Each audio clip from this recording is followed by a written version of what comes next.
Christine from Singapore asked, hello Singapore, hello. It's about the same temperature there as it is here. I was there once, and I believe every day throughout the year it's basically the same temperature. Hot.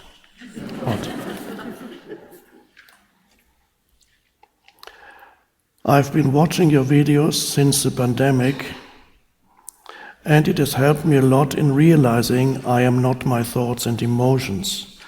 But recently I've been in this state where I'm feeling rather low and I can't seem to pick myself up from here.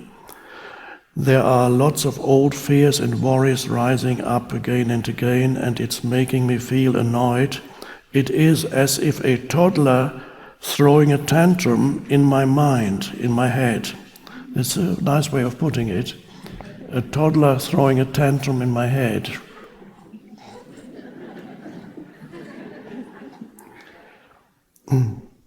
I know that all things pass. During this phase I have experienced my deep presence, which was filled with peace and joy. Do you have any tips on what it is that I can do or be to be okay with this constant rising of doubts and thoughts?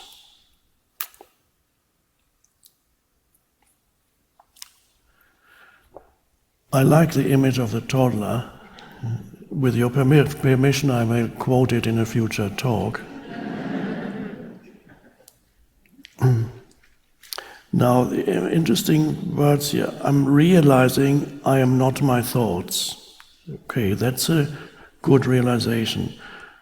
The question is that realization still there when these turbulent thoughts arise, or is it more an abstract realization? I'm not my thoughts, and then the thoughts come, and you are your thoughts, because they take you over.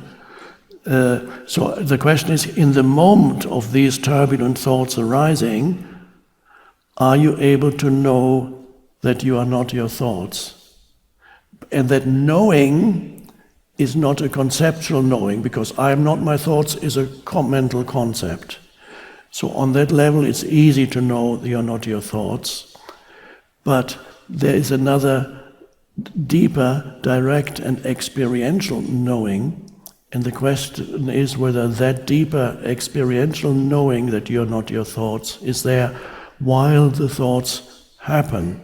The concept I am not my thoughts does not help you when these thoughts arise, the turbulent, then the toddler throws the tantrum, then no concept can help you.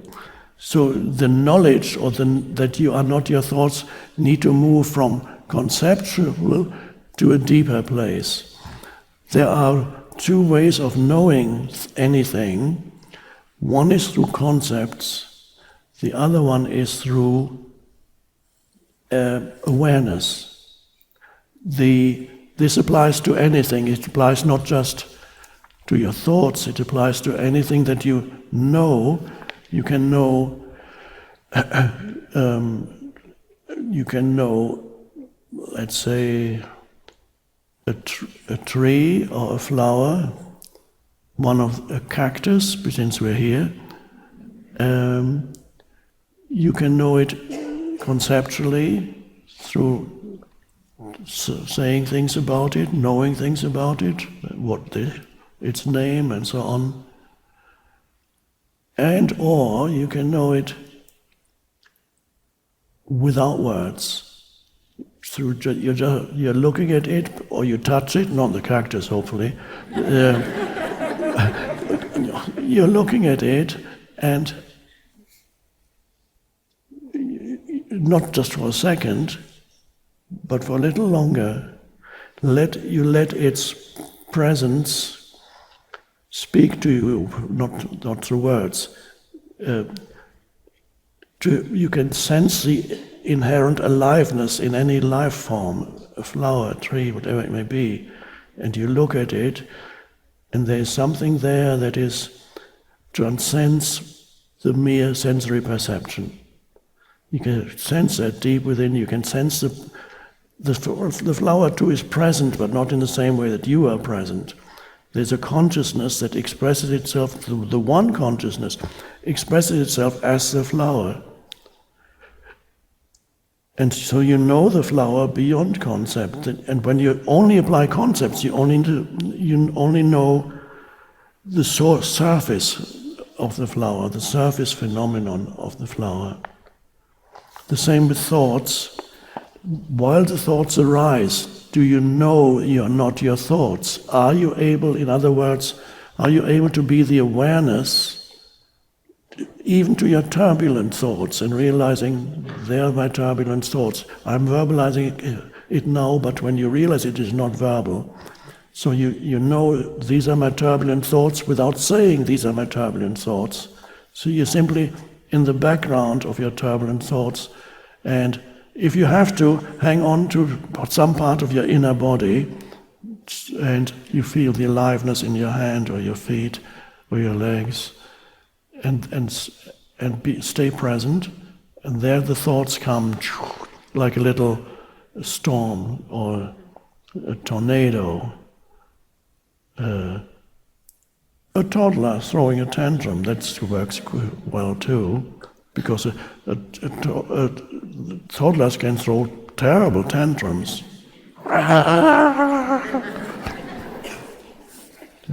Some little children already have a pain body. You can see it, perhaps from another lifetime.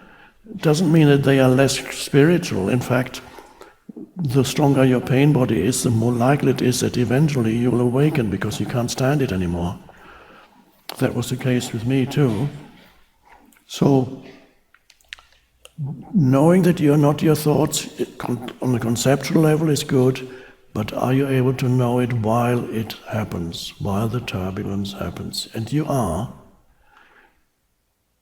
So that's the key. And again, as I say to many other people, practice before and while you're not tortured by the mental turbulence, in good times. Invite presence into your life in good times.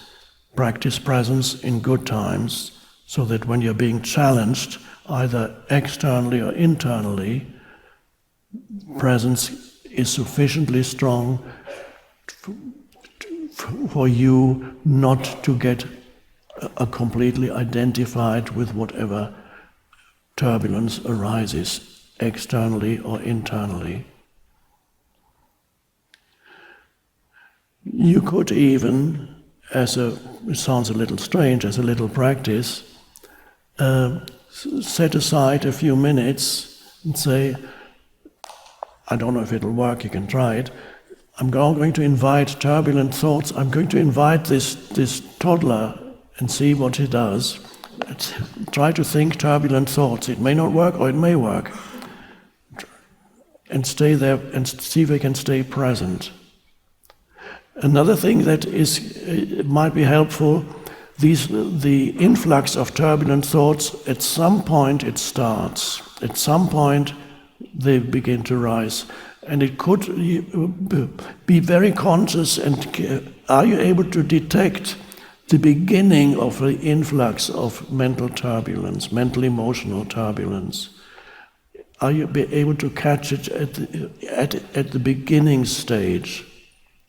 That then it may not actually arise fully anymore. If you catch it early, be alert and there it is. Another question you may ask yourself, this influx of turbulent thoughts, is that sometimes triggered by a particular event that is external or not?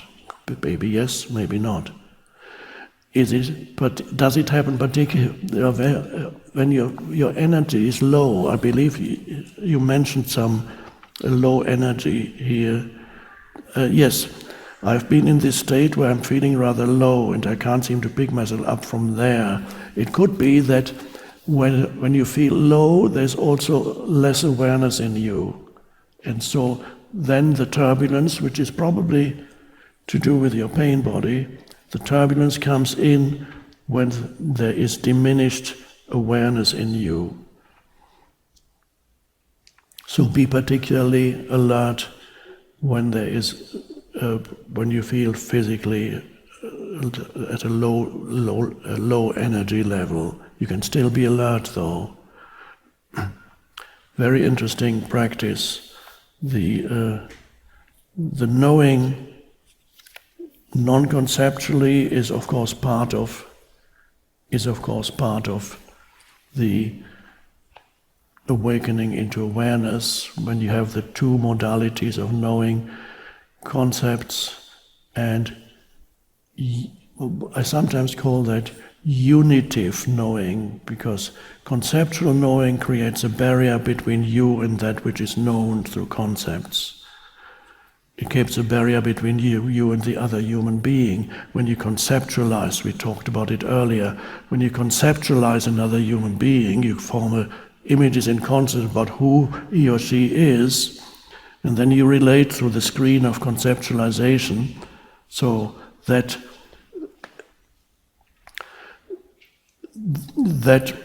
is not helpful, that creates separation between you and the other.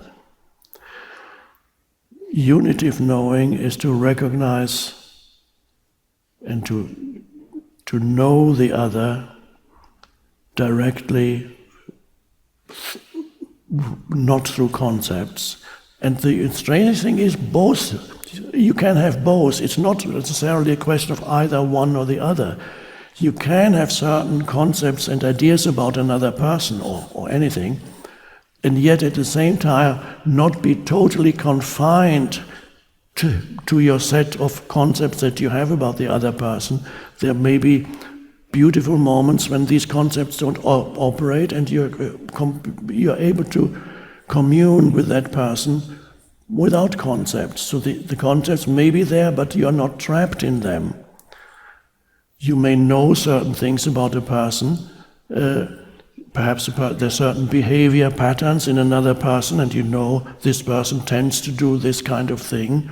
He tends to, maybe he tends to lie occasionally, or quite often. He's done it many times. And yet, you are not trapped in a mental concept that he's a liar, and that's all there is to him. He's a liar. Yes, he lies sometimes, but there's more to that human being. It's a pattern that operates in him, a pattern of unconsciousness. But you're not trapped. You don't trap yourself and trap him or her in that conceptual reality, because then that's all you ever made after that, a liar, not a human being. And that's only one example of many ways in which you can conceptualize another person. He is an oppressor. I am the oppressed.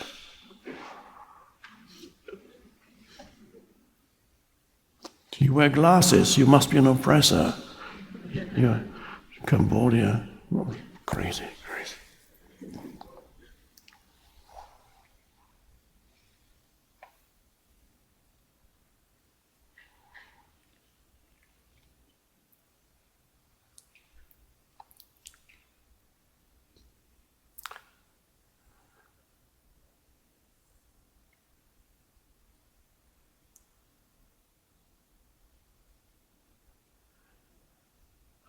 Thank you.